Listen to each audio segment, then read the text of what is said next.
नमस्कार दोस्तों आज हम बात करने वाले एक चुटियाधारी के बारे में। अलग अलग टाइम पे अलग अलग कुछ वास्तु कंसल्टेंट आते रहते हैं। एक चुटियाधारी घूम रहा है, वो छछूंदर की पूंछ जैसी एक चुटिया उसने बांध ली है सुतली से और वो वास्तु करने बैठ गया है। उसको वैसे ये नहीं पता है अब तक कि वो बिजनेस करता क्या है। बहुत सारे बेचारे ने बिजनेस अलग अलग चेंज करे, बहुत बीमार भी रहा क्योंकि उसको वास्तु आता था, इसीलिए शायद उसको इतने सारे बिजनेस बदलने पड़े, इसीलिए शायद वो कभी लाइफ में सक्सेसफुल नहीं हो पाया, इसीलिए शायद वो बीमार रहा इतना। क्योंकि अगर वास्तु किसी को आता होता तो वो इतना बीमार ना पड़ता। शायद अपना घर भी वास्तु से अपना घर भी बनाने से वो आपको मना कर देता है। इतना वहम, इतना फ्रॉड उस आदमी ने पॉडकास्ट में बैठकर फैलाना शुरू कर दिया कि लोग परेशान हो गए और सवाल डालने लगे कि सर जी ऐसा वहम फैला दिया है, प्लीज़ इसे दूर करो। और भी मेरे साथ के बहुत सारे और कंसल्टेंट्स हैं जो इसी काम को कर रहे हैं, ऐसे चुटियाधारियों की पोल खोल रहे हैं। ऐसा ही एक वीडियो लेके मैं आपके सामने आया हूँ। कुछ पॉइंट्स इसमें हम लेंगे जो अलग अलग टाइप के चुटियाधारी, एक ही टाइप का वैसे चुटियाधारी ताऊजी हैं, वो फैला रहे हैं। सबसे पहला क्या वहम आता है, नीचे दुकान ऊपर मकान, बना मत लेना वरना मर जाओगे। और फिर ताऊजी ने एक वीडियो में पहले बताया कि ये नीचे दुकान ऊपर मकान बना मत लेना। फिर ताऊजी अगले ही वीडियो में बोलते हैं कि रोहिणी में मेरा एक क्लाइंट था, उसका मकान मैंने बनवाना था, टी पॉइंट का प्लॉट था। पहले तो मैंने टी पॉइंट वाला उसको प्लॉट दिलवा दिया, फिर मैंने उसको दुकान बनवा दी नीचे ग्राउंड फ्लोर पे टी पॉइंट पे। और दुकान भी कैसी बनवाई, गौमुखी। आप समझ रहे हैं दोस्तों, कभी भी दुकान यानी कि कमर्शियल काम गौमुखी किसी भी भूखंड में आप नहीं कर सकते। वास्तु के ग्रंथों में बात लिखी है, मैं नहीं बोल रहा। विश्वकर्मा प्रकाश, रत्नावली, सारे ग्रंथों में आपको ये बात देखने को मिलेगी कि गौमुखी जो भी भूखंड होता है वो रेजिडेंशियल के लिए अच्छा होता है। तो ताऊजी ने यहाँ भी वास्तु बिगाड़ दिया उस बेचारे का।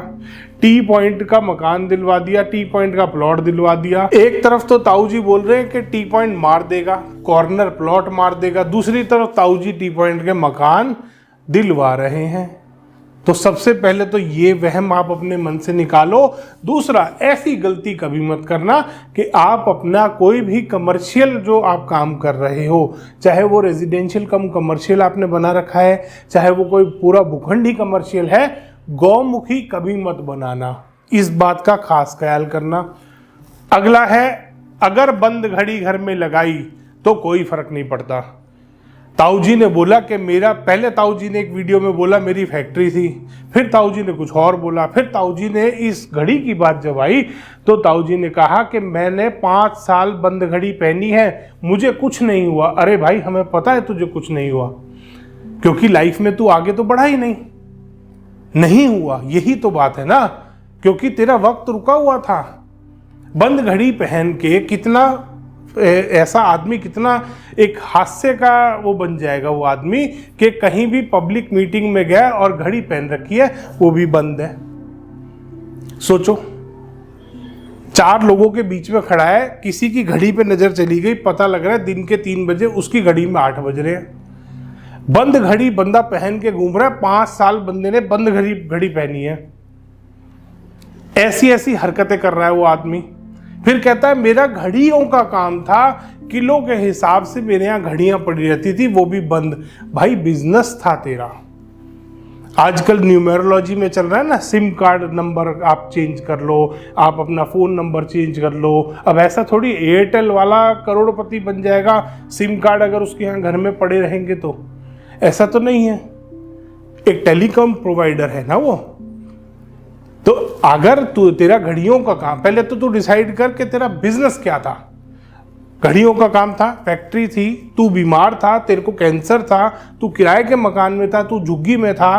पहले डिसाइड कर तू कहना क्या चाहता है, बताना क्या चाहता है क्या तू।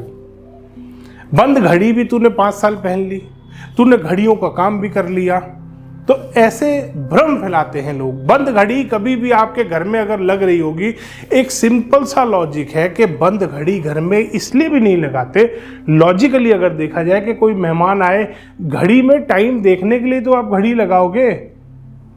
अब टाइम नहीं देखना तो घड़ी लगाने का फायदा क्या है? बंद घड़ी लटका के रख रखिए जी, क्योंकि वास्तु वाले ने बोल दिया बंद घड़ी घर में लगाने से कोई फर्क नहीं पड़ता, कोई नेगेटिविटी नहीं आती। नेगेटिविटी नहीं होती है, ये लॉजिक होता है। पुराने टाइम में बोलते थे ना, शाम के टाइम घर में झाड़ू नहीं लगानी चाहिए, लक्ष्मी चली जाती है।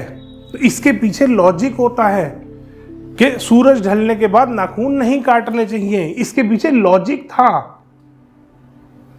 हर चीज जो ग्रंथों में, वेदों में बताई गई है, लॉजिकल है। वो आदमी ग्रंथों को मान के राजी नहीं है, कहते हैं वास्तु के ग्रंथों में पूरा वास्तु लिखा ही नहीं है। ये ताऊ जी पढ़े आए थे। अब आगे चलते हैं। इसके बाद तीसरा, अगर हस्बैंड वाइफ सेम बेड पे सोएंगे तो उनका रिलेशन खत्म हो जाएगा, क्योंकि ये पश्चिमी सभ्यता से आया है। दोस्तों, वास्तु के कोई भी ग्रंथ को उठा के देख लो, जब भी बात होती है कि बेडरूम कहाँ आना चाहिए, उसमें कपल बेडरूम की ही बात की गई है।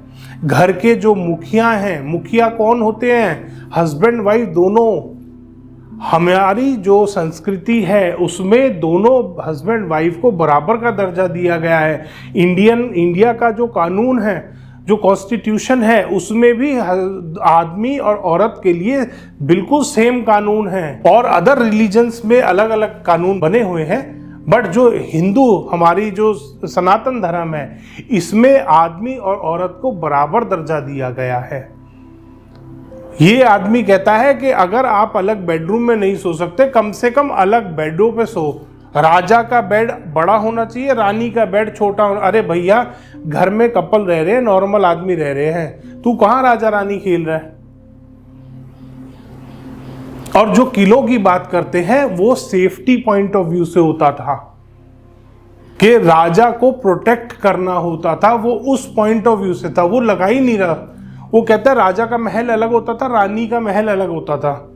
इसीलिए होता था कि वो सेफ्टी पॉइंट ऑफ व्यू, एक थोड़ा सा पर्दा रखा जाता था। आज का जो टाइम है, जो वास्तु है, जो ग्रंथों में दिया है, उसमें क्लियरली मेंशन है कि आपका जो कपल बेडरूम है वो कहाँ आना चाहिए।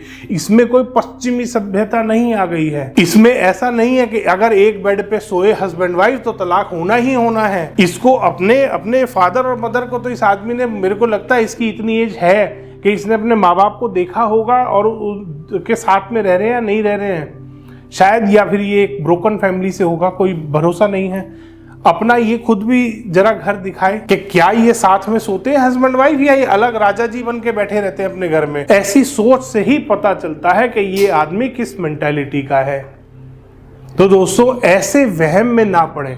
कपल का रिलेशन तभी बेटर होता है जब वो साथ में टाइम स्पेंड करेंगे, साथ में रहेंगे, एक दूसरे को समझेंगे। हस्बैंड अलग बेडरूम में बैठा है, वाइफ अलग बेडरूम में बैठी है, किसी को पता ही नहीं है कौन किस बेडरूम में है। ऐसे कभी रिलेशन चलते हैं क्या? ऐसे कभी रिलेशन नहीं चला करते। ऐसी बेवकूफियों से भरी हुई बातों में ना आए। अपने रिलेशन को बचाएं, अपने घर को बचाएं ऐसे पाखंडी चोटी वालों से। धन्यवाद दोस्तों। वीडियो पसंद आया तो इसको लाइक करें, शेयर करें और ऐसे वहम से बच के रहें।